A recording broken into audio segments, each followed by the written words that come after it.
Halo, Maui and Trizzy here. We have arrived in Yogyakarta, Indonesia. It's on the island of Java, the same island where Indonesia's current capital, Jakarta, is. Fun fact, Yogyakarta was once the capital city for a few years, but returned back to Jakarta in 1950. Since then, Yogyakarta was considered a special region of the country. Our purpose of visiting Yogyakarta was to check out the largest Buddhist temple in the world, the largest Hindu complex in Indonesia, and to see other parts of the country that's outside of the gorgeous Bali. So after we spent 9 days in Ubud, we flew to Yogyakarta via Garuda Airlines, a partner of the SkyTeam Alliance. On our way to Yogyakarta. We paid $180 for a round trip to and from Yogyakarta back to Bali. It was an hour-and-a-half flight. On this part of the trip, we stayed 3 days, and let us tell you how much hotter and humid it was there than in Bali. We had 3 main attractions on the agenda, but canceled one because our bodies were defeated from the heat. Visiting Yogyakarta was still a fun time. When we arrived, their international airport was grand, with splashes of gold around the interior and exterior. And it felt like we were at a temple. Signs were noticeable and easily navigated us to the train station. But unfortunately, the train to the city was full. So be sure to book your train tickets in advance if you wish to use public transportation. Luckily, the Rideshare, Grab and Gojek are widely used, so we hopped in a $20 Grab car and realized how bad traffic was to get to our hotel in the city on Malioboro Street. So we definitely recommend using the train to save on cost and time. We arrived at our Malioboro Hotel after 2 hours of traffic. We'll be spending the next 3 nights at the Regantris. This hotel is located conveniently to the main drag where the mall, restaurants, and other businesses are. Our room was simple with all the amenities we needed: a bed to sleep on, a working bathroom, daily complimentary breakfast, and most importantly, air conditioning, which ours was leaking at one point. We paid $56 a night for this 3-star hotel and booked it through Agoda. The evening of our arrival, we roamed the crowded streets of Malioboro, where locals were gathering during Ramadan. We walked around the mall and found some dinner. Our time was prolonged there drinking tea because the weather took an unexpected turn with lightning and downpour rain. Once the rain settled, we walked back to our hotel to get some shut-eye for our first full day. At 6 a.m., our private driver picked us up to start our busy day of visiting candis, also known as temples. Our first temple was an hour from our hotel. This is Candi Borobudur, the largest Buddhist temple in the world, and a UNESCO World Heritage Site. It is recommended that you catch sunrise at a few vantage points around the complex. Unfortunately, this was not on our agenda. As a foreigner, the entrance fee is $28 per person if you want to climb the temple. The cost is a big difference from other temples we visited, but along with the fee, you get a tour guide and are given special sandal called upanat that you get to keep. If you don't want to climb the temple, the fee is $25 per person. You'll still get a local guide, but you do not get the sandals because these sandals are required to wear when climbing the temple.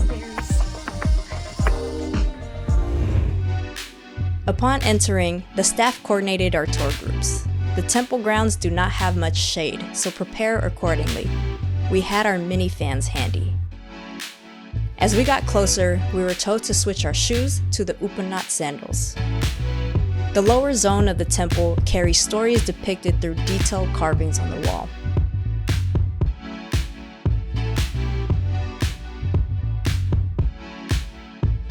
There are 72 stupas around the top part of the temple with a Buddha in each of them. These stupas attract spiritual energy in creating a sacred space for the complex. In the center of the top level is an empty stupa representing nirvana. Once you've attained nirvana, you'll need nothing else but peace. When we reached the top, we were given important instructions to walk clockwise, a sign of positivity rather than counterclockwise, which is deemed as negativity. We spent about 3 hours there in awe of the large 1,200-year-old structure that was rediscovered under volcanic ash in the early 1800s. As we prepared to leave the temple, we came across live traditional Javanese music called Gamelan, where the musicians struck instruments called bunang.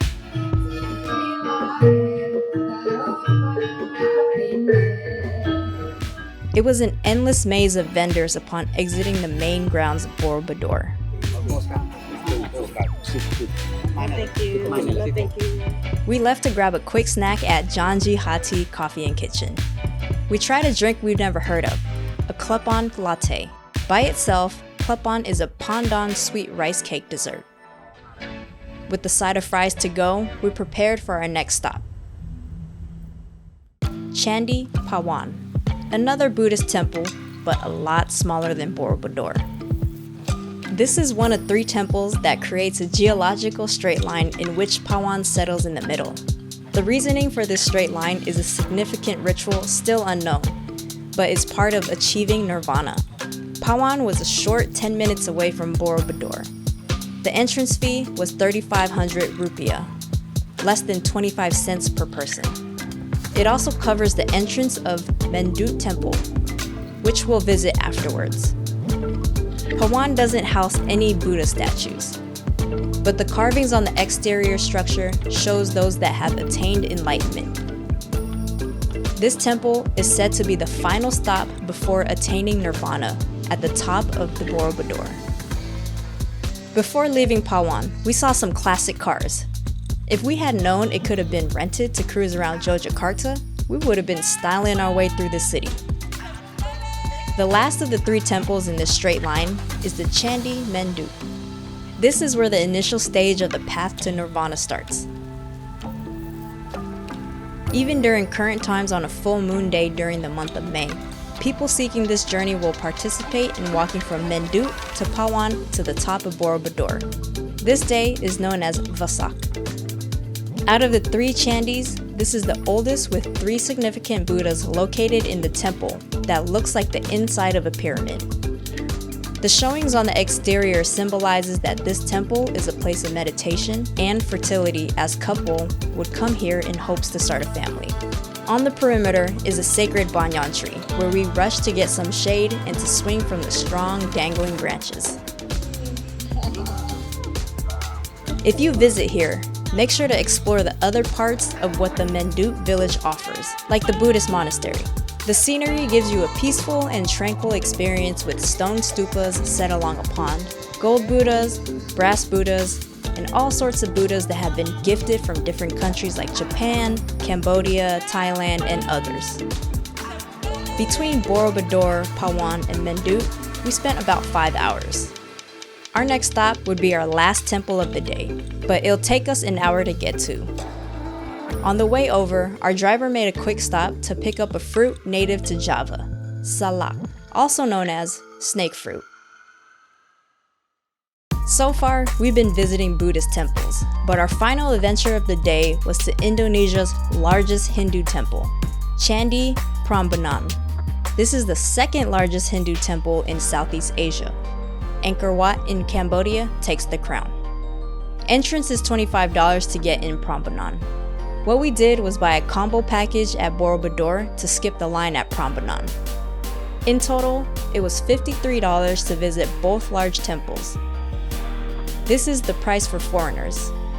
You can also buy this combo in advance online. We spent around 2 hours in complete fascination with how massive this place is.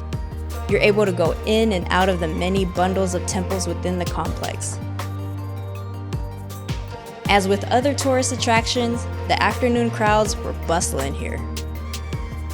Inside these temples are statues of Shiva, the destroyer of the universe, to whom Prambanan is dedicated to. Shiva's wife, Durga, and son, Ganesha, and Shiva's teacher, Agastya. Going on to the largest structure, the Shiva temple was like a maze and a workout with the many stairs. The fun part about how large this complex is was that we got to rent electric scooters to check out the Buddhist temples on the outskirts of Prambanan.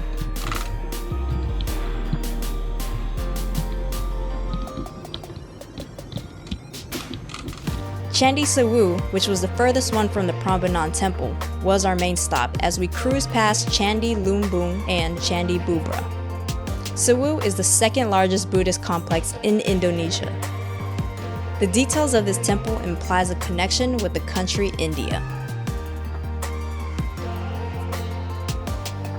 Like with the rest of Prambanan compound, there are piles of stones and statues detached due to vandalism and natural disasters like earthquakes and volcanic eruptions. These have yet to be restored to their original form. To toast the end of our time at these magnificent temples, we got a scoop of Bali flower gelato before heading back to our hotel. Dinner was at our hotel's restaurant as we made the sound decision to cancel our Joe Blanc cave tour for the next day. Instead, we agreed to another spa day. If you caught our 9 days in Bali video, you'll see how vital it is to listen to your body and rejuvenate at a spa. So to kick off our spa day the next morning, we indulged in our hotel's breakfast buffet. The spread was a balance of Indonesian dishes and Western-style breakfast. There's a beverage option that we learned was a Javanese traditional herbal tea called Wedhang Uwuh. The tea is very beneficial to our health.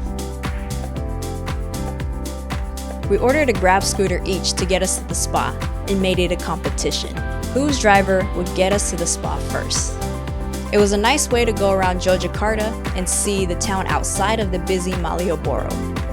And if you're wondering who got to the spa first, Maui did. Dewave Spa provided the recovery we needed with an hour aromatherapy massage.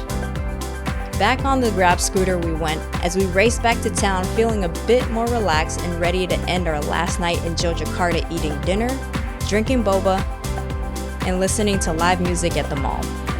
After breakfast the next morning, we prepared ourselves to take the 40-minute train to the airport. We made sure to buy our tickets in advance to lock in a spot on the train for $2.50 per person. The YIA Express on Kai Bandara was the train we took. Signs are posted at the Yogyakarta train station in Malioboro, and it's foreign-friendly. Our walk from our hotel was through a long and narrow alley where people's businesses and homes were located. It took us less than 10 minutes to get to the station, so that was another pro in staying at Regantris. Crossing train tracks to get to the entrance was another realization we had on this trip. Do not travel with a huge roller luggage. We arrived at the station an hour early before departure just in case we had trouble navigating, but everything was very straightforward and the employees there were present to help with any confusion. The train was clean and comfortable.